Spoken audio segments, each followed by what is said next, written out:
Welcome everyone to the special call meeting, September 20, 2018. At this time, I'll ask the Clerk Beth Cecil to please call the roll. Commissioner Jay Vallada. Here. Commissioner Larry Conder. Here. Mayor Tom Watson. Here. Mayor Pro Tem Bob Glenn. Here. Commissioner Pam Smith-Wright. Here. Thank you. First, the number 3 item on the agenda, second reading. Counselor, item 3A, please perform. Sorry. Excuse me, I was. Now, everybody's looking at you now, Steve, so don't worry about it. Got the Jeopardy theme.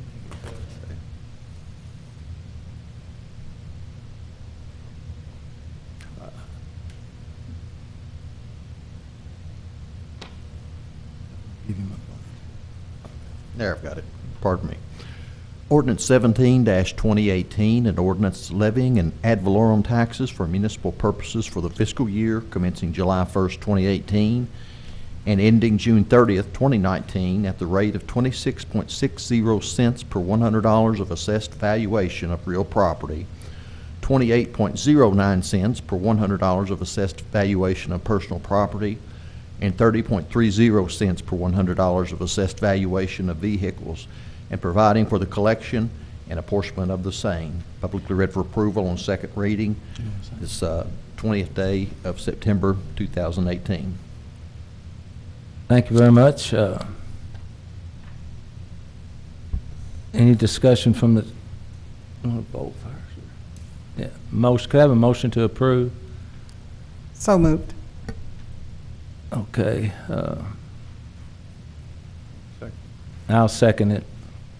At this time, I'll ask for any discussion from the dais. Anybody have anything they'd like to share? I would, Mayor. Commissioner Vallada? I just want to make it clear, I'm not opposed to the property tax keeping up with the needs of the city, as we discussed in our last conversation. I just want to be able to tell people exactly what they're getting for their increased contribution. Basically, what are we doing to ensure we have exhausted every effort and vetted every idea before we hit the taxpayers again.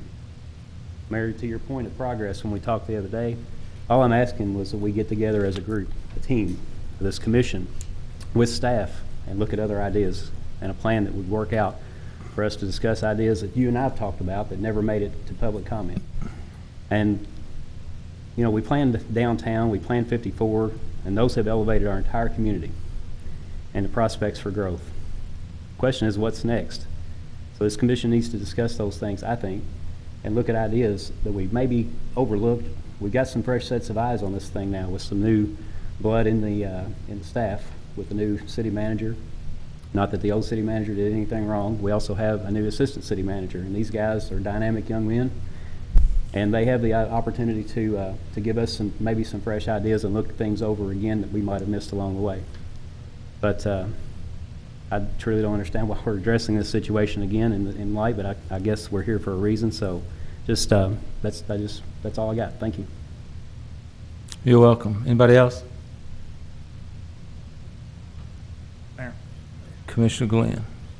Just two quick comments. I'm the last person in the world that wants to raise people's cost of living, but I'm just going to tell you this.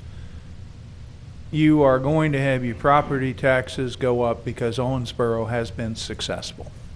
That's the cost of progress. The PVA values go up. We went 4 years without raising property taxes in the time I've been on the commission. I would go out and talk to my neighbors, even in a non-election year. They would complain that their property taxes had gone up because the PVA, doing her job, raised the value of their property because Owensboro is on fire, commercially and residentially. And I think somebody has benefited from that down at the end, and I'm glad. But the point is, that's the cost of progress. The second issue is there are other agencies that are part of this formula because you get one bill. I get one bill. The mayor gets one bill. It's all together. People's property taxes will be raised at a minimum regardless of what we do today because the city schools took the increase. The other is Ms. Hamrick and the rest of our staff has said repeatedly, we have a chance to have our bond rating go up. We have a chance to have negative information removed if we take this property tax rate. If I'm a student and I have a chance to raise my grade from a B to an A because I do the things that are painful but necessary to correct and make the city's finances stronger, I'm going to do it because that's my job as a commissioner. So I take no pleasure in doing this today, but I will tell you that the bottom line is the city will be in a stronger financial position if we get our issues with Moody's and Standard & Poor's addressed. So that's my view. Thank you. Anybody else?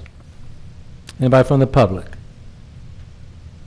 Please come to the podium, state your name and address for the record, please. My name is Josh Cook, live on Hawthorne Drive. Sorry, I get nervous speaking in front of people, so bear with me here.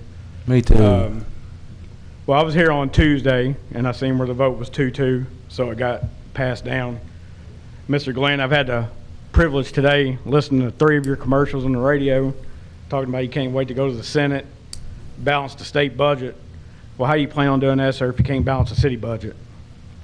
When I was here on Tuesday, you made a remark to Commissioner Bellata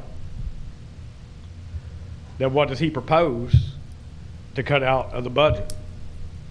You guys have been in office, not you, sorry, Mayor Watson proposed that to Bellata, what he plans to cut out.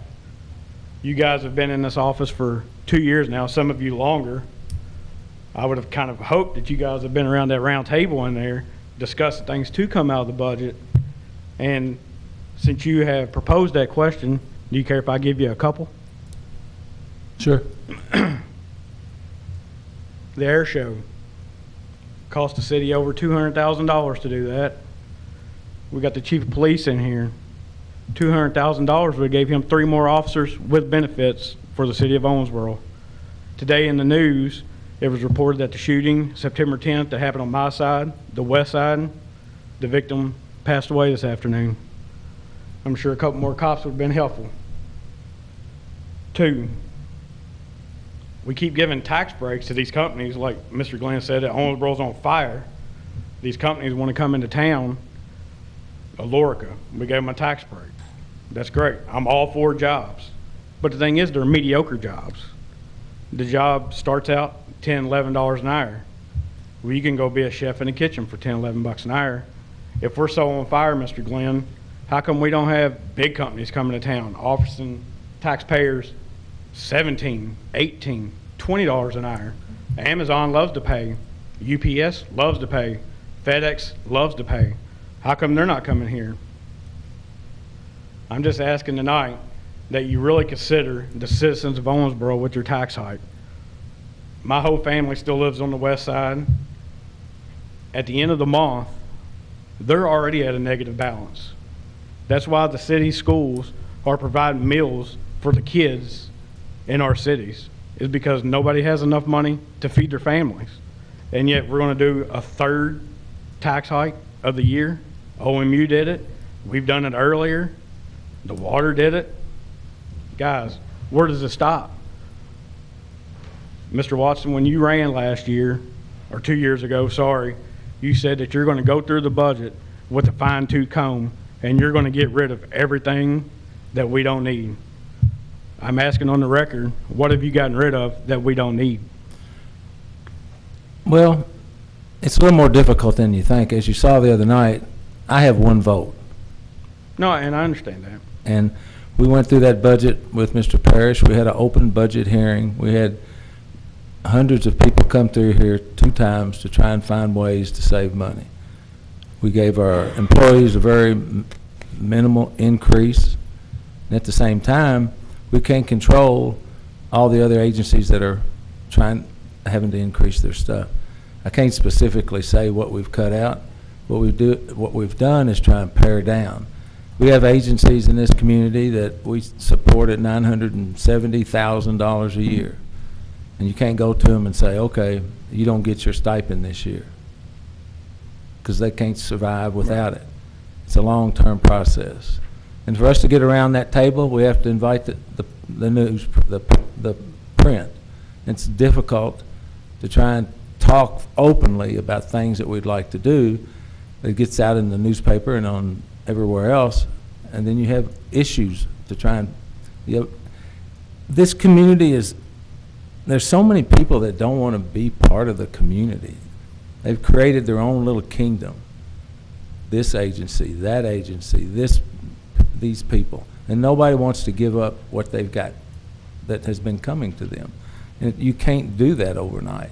It's difficult. My big concern was making sure we had police, public safety. That was the big thing in economic development. So we've tried to do those things. And to your point, why don't they come here? Can you tell me where we can locate an Amazon inside the city limits? Well, if we actually put some money in out to the airport, we have one of the biggest land strips in the city or the state of Kentucky. I understand We're that. third biggest. And we've been selling that for 20 years. But yeah, I understand that, But where do you put the factory? Where do you put 500 employees in a building? well, I mean, sir, you're smarter than I am. That's why you got I don't elected know mayor. about that. That's your job, not mine, and that's the city manager's job. Well, actually, That's- it's you all got- of our jobs. I'm sorry, sir, but your commissioner over there was the one that said that the city's booming and it's on fire and everybody wants to come here. Why can't you find them a place? I mean, you took out 54 and made this big old project out there with TIF money that we haven't got yet. Why can't we do something on the west side? West side would love to have some, you're from the west side, you grew up over there. West side would love to have some jobs like that. Mechanicsville, what you labeled us. We're not Mechanicsville, we're people. We work for a living, and we're tired of getting taxed every day. You don't know how to balance a budget, so your plan is to raise taxes. That's not fair for the Actually, citizens. we have a balanced budget by statute every year. Then why are we raising taxes if it's a balanced budget? Did the cost of food go up at your house, you said? Did the cost of gasoline go up? It did. Everything went up, and so you have to keep pace with it. But the city's booming. All these visitors came in, so the city's making more money. Am I correct? Well, we have to see the numbers after it comes in.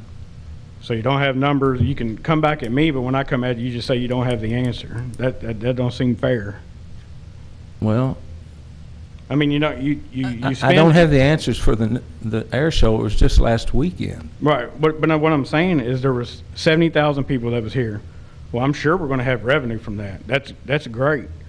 But what I'm saying, it's kind of like me. If I want to plan Hawaiian vacation and go to Hawaii, but I can't afford my house payment, that don't make sense. You can't afford everything. That's why you keep raising taxes. Well, why are you going to spend $200,000 on an air show? That don't make sense. Well, do you have any idea what our debt service is? I do not. Ms. Hammer, Out of the general fund or in total? total? Out of the total, it's about $13 million a year, but $3 million of that we get reimbursed from the river port. And the general fund is 1.3 to 1.5 million a year. And once we start getting our TIF monies, it will reimburse and pay our debt service for a large portion of that. We will start getting our TIF monies in 2019.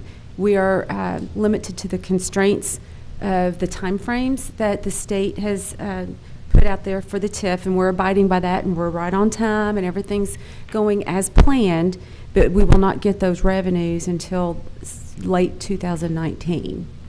All right. And now, whenever I was here on Tuesday, Mr. Vallada made a statement, not when, if we get the TIF money. Now, whenever I was coming to the commissions last year, the last year Payne was here. Sorry, I had a baby last year, so I was kind of out of commission. You had the baby? No, my wife did. If not, I don't Disneyland, but I don't. But my wife had a baby. We had a baby, and I was out for last year. Now, when Payne was here, whenever he was talking about the TIF money, it was supposed to be in 18 we were supposed to get the TIF money. That's when we recognize. We activated the TIF January 1, okay? So we start collecting the net new revenues throughout the year, okay? That's been the time frame from day one. Right. That's been the time frame. That's not changed. Of course, I mean, at the very beginning, we didn't know for sure what the activation date would be at that point. We activated January 1, so that's the year we start collecting the information of what the net new extra revenue is. We file that with the state, and then early 2019, they'll review it, and then the plan is they'll reimburse us in late 2019. And that's great. That's a lot of big numbers you're throwing at me. I have to get around that round table with you guys if you're going to keep throwing those things at me. Well, you But- should have signed up for city commission. You've got a lot of good ideas. 2020 is on its way. Okay. But I mean, I That's- appreciate you guys letting me speak, and I just want you guys to know that. I mean, I put it on Facebook the other day because you guys heard me complain the other day that everybody on the city loves to complain on Facebook, but don't want to come up here where it really matters. And well, I actually got some people here today from Facebook that see my post. They got shared almost 50 times. So, guys, I just hope you actually stand up for the community tonight and vote no. Thank you. Anybody else?